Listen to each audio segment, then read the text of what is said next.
বাটপার বাটপার দেখো তার কারবার, ওপরে দেখায় ভালো ভেতরে সবই কালো, মন তার খুবই এলোমেলো। সত্যকে মিথ্যা জল্পনা কল্পনা সবকিছু নিয়ে জ্বালবো না, জীবনকে ভোগ করে সময় সে পার করে এইভাবে তার পথ জানা।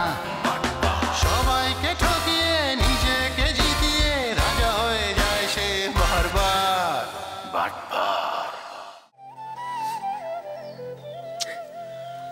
খবরটা শুনে তো ভাই আমি একেবারে তবদা খেয়ে গেছি। এরকম সোনার টুকরের মতো দুইখান সাওয়াল উধাও হয়ে গেল। জিন ভূতে নিয়ে গেল নাকি? এটা হতে পারে, আমার মনে কয় এটা জেন ভূতেরই কারবার। কি আবল তাবল কথা করছো? জেন ভূতকে নিতে যাবে কেন? তাহলে গেল কোন? রে খোদা রে, আমি ওর বাপ মায়ের কাছে কি জবাব দিবান? এসে কোনালি, তুমি কি গিয়ে ওকে বাড়িতে একটু খোঁজ নিয়ে দেখবা? ভাই যে কি কোন না, আমি কি বাড়িঘর কিছু চিনি? সে কি চেনা নাই জানা নাই, একেবারে অপরিচিত। কি আশ্চর্য, আমি তো জানি আপনাদের বাড়িতে আছে, তাহলে পরে তো আপনারাই খোঁজ খবর নেবেন। না, আমরা তো কোনো খোঁজ খবর নিইনি। তাহলে কি জামাই আমাকে সাথে চিটিংবাজি করলো? ফাউল টক করবেন না তো ভাই। সোয়াল দুটো আপনার সাথে কি চিটিংবাজি করেছে?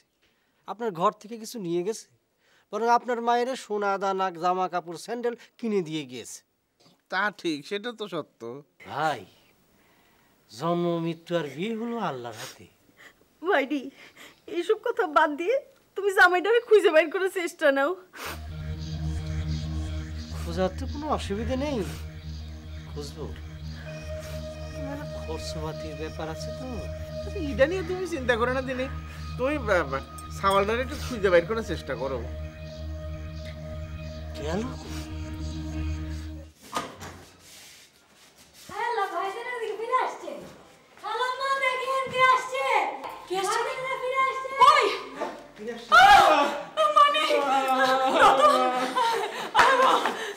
বাবা তো তোকে মেরেছে নাকি?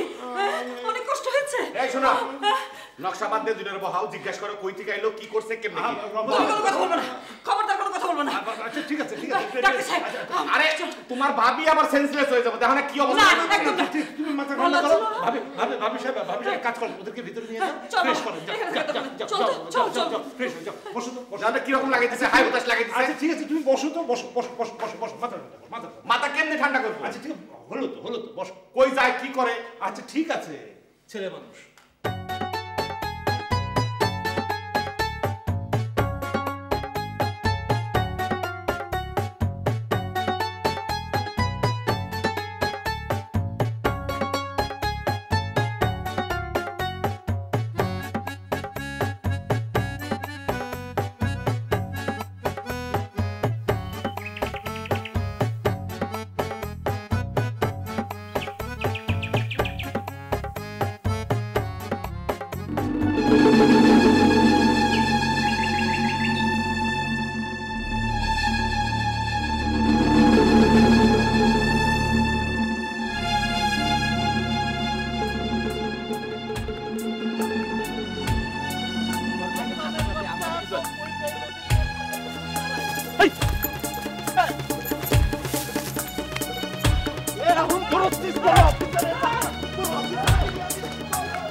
এই গ্রামের নাম পাল্টা কি বৃন্দাবন রাখিছো নাকি, যে স্টাইলে তুমি লীলা খেলা শুরু করিছো?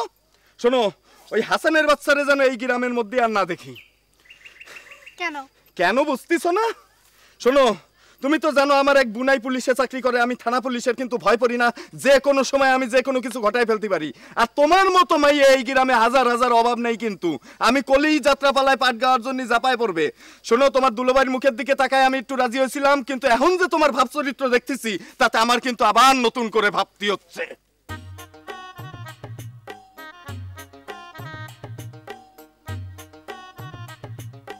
কই সোয়াল দুইটার তো কোনো ট্রেস করতে পারলাম না। শুধু গ্রামে খোঁজ করিছো, শহরে একটু খোঁজ করনি? কি করছো ভাবি? আমি তো সারা বাংলাদেশ ভেবে খুঁজে বেড়াইছি। একটু সময়ের মধ্যে তুমি সারা বাংলাদেশ খুঁজে বেড়াইলে? তা কিভাবে খুঁজলে? কে ইন্টারনেটের মাধ্যমে খুঁজে বেড়াইছি। ইন্টারনেটের মাধ্যমে তো সারা বাংলাদেশ কি সারা পৃথিবী ভেবে খুঁজে বেড়ানো যায়। আমার কি অঘটন ঘটি গেল বাইডি, গ্রামের মানুষের সামনে মুখ দেখাতে পারতেছি না। একটু কথাকুতি চাচ্ছিলাম ভাবি, তো কথাটা একটু হাউল কিসিমের আর কি, তাই গতি সাহস পাচ্ছি না। কি কথা কদি? না হচ্ছে কি, আল্লাহর রহমতে তোমার মাইয়েতে করে পরীর মতো দেখতে, খুব সুন্দর নায়িকাগের মতো। এলাকার সাল পাল আছে, হয়তো তোমার মায়ের সাথে একটু প্রেম ভালোবাসা করার জন্য তাকে তারাও দিবার পারে। সেগুনালে সালাম ভাই আইছো তো, এই তোমার হুবু জামাই সম্পর্কে একটু ডিসকাস করতেছিলাম ভাবির সাথে। আমার বাড়ির বিষয় নিয়ে তোমার ডিসকাস করার কোনো দরকার নাই। এ কথা তুমি কতি পারলা ভাই? তোমার মায়ে যদিও আমারে ভাই কয়ে ডাকে, কিন্তু আমি তো তাদের ভাইজি হিসেবেই চিনি। আমি তোমার কথা দিচ্ছি, আমি 1 বছরের মধ্যে তারা বিয়ে দিয়েই ছাড়বো। এই সেগুনালে, তুমি যাও তো আমার বাসা থেকে যাও। কি করছো ভাই? আমি তো কথা ফিনিশিংই করতে পারলাম না। তোমার কথা ফিনিশ করা লাগবে না, তুমি যাও দেখিনি এখান থেকে। আমার কিন্তু মাথা এখন গরম হয়ে রয়েছে, উল্টা পাল্টা কি করে ফেলাবে না, তখন খারাপ কিছু হয়ে যাবে না, কয়ে দিলাম। যাও। এটা অবশ্য সুলেমান ভাই ঠিক কথাই কয়েছেন, হট টেম্পারের সময় আশেপাশে না থাকাটাই বেটার। কখন আবার শর্ট সার্কিট হয়ে যায় পাওয়া যায় না। এই তো বুঝতে পারিস, এখন যাও। আচ্ছা আসি ভাবি, কোনো চিন্তা করবেন না, ভাই আসলাম। ডিসকাশন করতে আসে, বাইরের মানুষের সাথে কোনো বিষয়ে কথা বলবো না বলে দিচ্ছি আমি। সুলেমান ভাই আমার ঘর থেকে বাইর করে দিল, কেসটা কি সে ডাউট করলো নাকি? ও হাসি, ভালো আছে? আমার সাথে এলাকার ইয়াং সোয়ালদের লাইন চলতেছে, তাই না? না, কথাটা কিন্তু তুমি অন্যভাবে নিও না, আমি কিন্তু তোমার ফেভারেই কইছি কথাটা। আপনি আমার অনেক ফেভার করছেন, আর করার দরকার নাই। আর যদি করেন তাহলে আমি আপনার নামে 2টা কেস করব। একটা হবে প্রতারণার জন্য, একটা হবে নারী নির্যাতনের জন্য। কথাটা যেন মনে থাকে।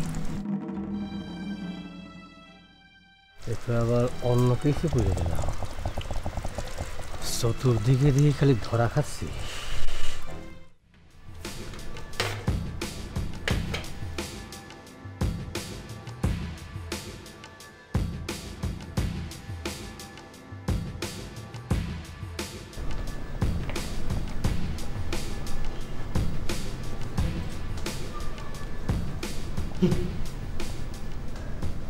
আব্বা, আপনারা যারা কিডন্যাপ করে নিয়ে গেছিল তাকে কেউ চিনছেন?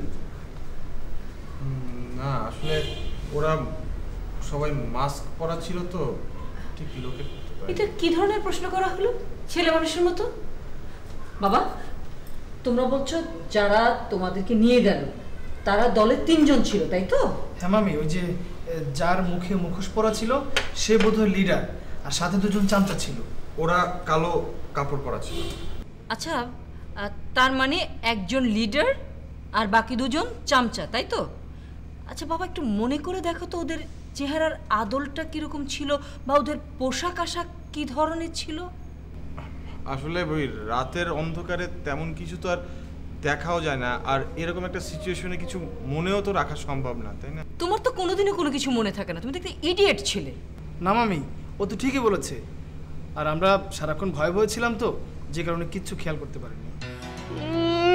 নিজের খুব পণ্ডিত ভাবে, নিজে যে কথা কবে লাগছে মনে হয় যে এখানে মানে পণ্ডিতের সালা আর কি। নিজের খুব বুদ্ধিমান পাবো না, হ্যাঁ? আর ব্যাগ গরু ছাগল তোমার সামনে, কথাবার্তা যেটাই কও বুঝা হই না কইও। ফালতু কথা একদম বলবে না। এই কিসের ফালতু কথা? আমি যে কথা কইছি হাসা কথা কইছি, সত্য কথা কইছি।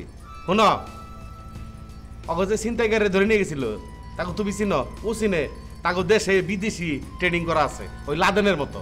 তোমার মতো আমার মতো বেকুব না, এই ট্রেনিং প্রাপ্ত সন্ত্রাসীর কাছ থেকে আমার পোলা, তার মানে আমার বাজারে ছুটাইছে। এটা তো বিশাল ব্যাপারের কথা। আর তুমি কাউ কি ওরা আহাম্মক, ওরা গাদা? গাদা হলো তুমি। ওরা যে বুদ্ধির পরিচয় দিছে, এর লেগে গো একদম কসকসা 2টা বান্ডিল দিব। 10,000, 10,000, 20,000। কি 10-10-20,000? আমি ওদেরকে 25-50 টাকা দেবো। কত দিবে? 25,000। আমি দেবো 26,000, 26,000, 52,000। 1,000 করে বাড়িয়েছে।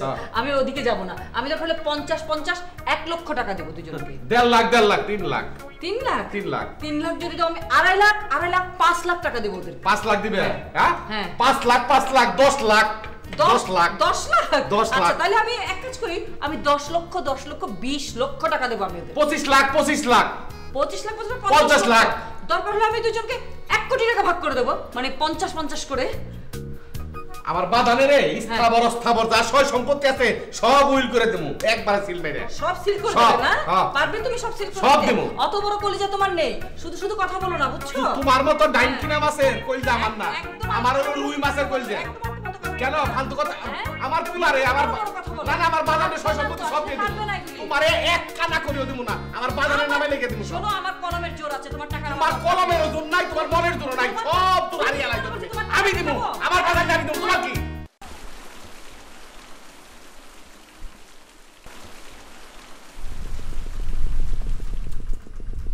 ও সুন্দর আলী, কে কে ডাকে আমায়? ও আচ্ছা, কি নাম আছে? একদিন ছিলে কোন আলে? সি সি সি সি, তুমি এটা কি করছো?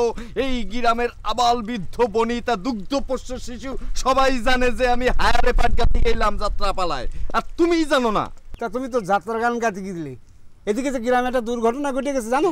কি ঘটনা? আমাকে সলেমান আছে না, তার 2 জামাই রে খুঁজে পাওয়া যাচ্ছে না। এ কি করছো? এই সেদিন না বিয়ে হলো? সলেমান বড় গাছে নাও বানতে গেল, এখন নাও ঠেলা বাসটাতে জামাই পালাই গেছে। গ্রামে মুখ দেখাতে পারবে না ও? না না না না, এ হতে পারে না, এ তো বড়ই দুঃসংবাদ। এখনই আমাকে ছুটে যেতে হবে ওই সলেমান ভাইয়ের বাড়িতে। যেখান থেকে পারি, যেভাবে পারি আমি ধরে আনবো ওই 2 জামাইকে।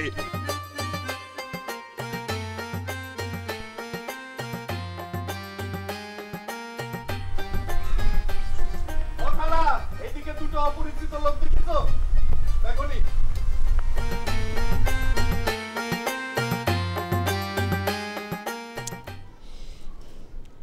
আমরা কিন্তু খুব বড় একটা অন্যায় করে ফেলছি। অন্যায়? কিসের অন্যায়? কিসের অন্যায় বুঝতে পারতেছিস না? আসলে তুই কোনো কিছুরই গুরুত্ব দিস না। যদি গুরুত্ব দিতিস তাহলে কিন্তু বিয়ের আগেই আমার কথা মতো উঠে চলে আসতিস। এখন যে অবস্থা হয়েছে, আচ্ছা ওই মেয়ের মা বাবার মান সম্মান থাকবে বল? তাদের কি অবস্থা একবার চিন্তা করছিস? তুই যদি সত্যি বুঝতিস তাহলে একটা ফ্যামিলিকে ডিস্ট্রয় করে দিয়ে আসতিস না। Destroy? What do you mean by destroy? হ্যাঁ, এখানে তো আমাদের কিছুই করার ছিল না। চেকোনালি আমাদেরকে যে সাজেশন দিয়েছে আমরা তো সেই অনুযায়ী কাজ করেছি। তো ওর সাজেশনের বাইরে কাজ করলে কি ভালো হতো? খারাপটা কি হতো? আমরা না হয় চেকোনালিকে বুঝিয়ে বলতাম, ভাই আমাদের পক্ষে বিয়ে করা সম্ভব নয়। সে কি বাধা দিত? সেই আমরা চলে এলাম। কিন্তু বিয়েটার আগে যদি আমরা আসতাম, তুই যদি সেই সময় আমার কথা শুনতিস, অন্তত একটা সহজ সরল মেয়ের জীবন এভাবে নষ্ট হতো না। তার মানে তুই কি বলতে চাচ্ছিস যে ওই মেয়েটার ভবিষ্যৎ আমি নষ্ট করলাম? প্রশ্নটা আমাকে না করে নিজেকে কর। একটা যন্ত্রণা থেকে মুক্তি পেতে আরেকটা যন্ত্রণা এসে মাথার উপর চাপলো।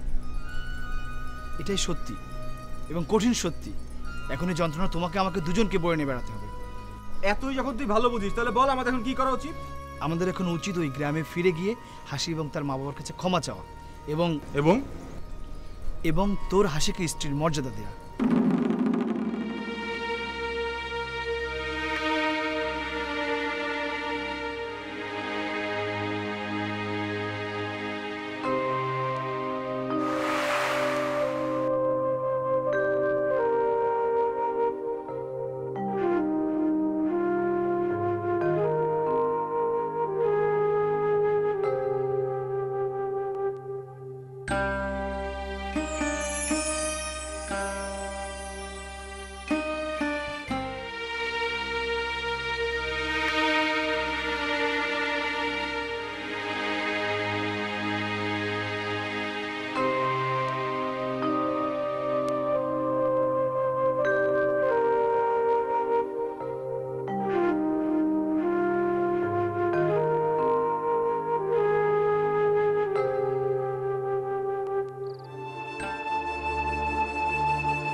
জরিনা জরিনা কোনে গেল জরিনা হাই হাই অসুস্থ হ্যাঁ এদিক যে ঘটনা একখান ঘটে গেছে কি ঘটিছে কি ঘটিছে মর্জিনা পালাইছে বাহ ভেরি গুড কি হ্যাঁ পালাই গেছে যে এই যে চিঠি নিয়ে থুয়ে গেছে বালিশের তলায় পাইছি সব লেখা আছে ও ঠিক আছে লেখা আছে ভালো পড়ার কোনো দরকার নেই আপন ইচ্ছা গিয়েছে যে না খুশি সেখানে যাক ভালো হয়েছে সংসারে খরচপাতি কিছু কমিছে ধরো চিঠি তা তো কমিছে আর এদিকে আমার যে 12টা বাজায় থুয়ে গেছে তোমার আবার কি 12টা বাজালো কি 12টা বাজালো আমার সব সোনা দানা ভালো শাড়ি গয়না সব নিয়ে ভাগিছে কি করছো তুমি অলংকার নিয়ে ভাগিছে আর ওই স্যার আজার সাথে ভাগিছে তোমার সব ভালো কাপড় চোপড়ে স্যারের জন্য নিয়ে গেছে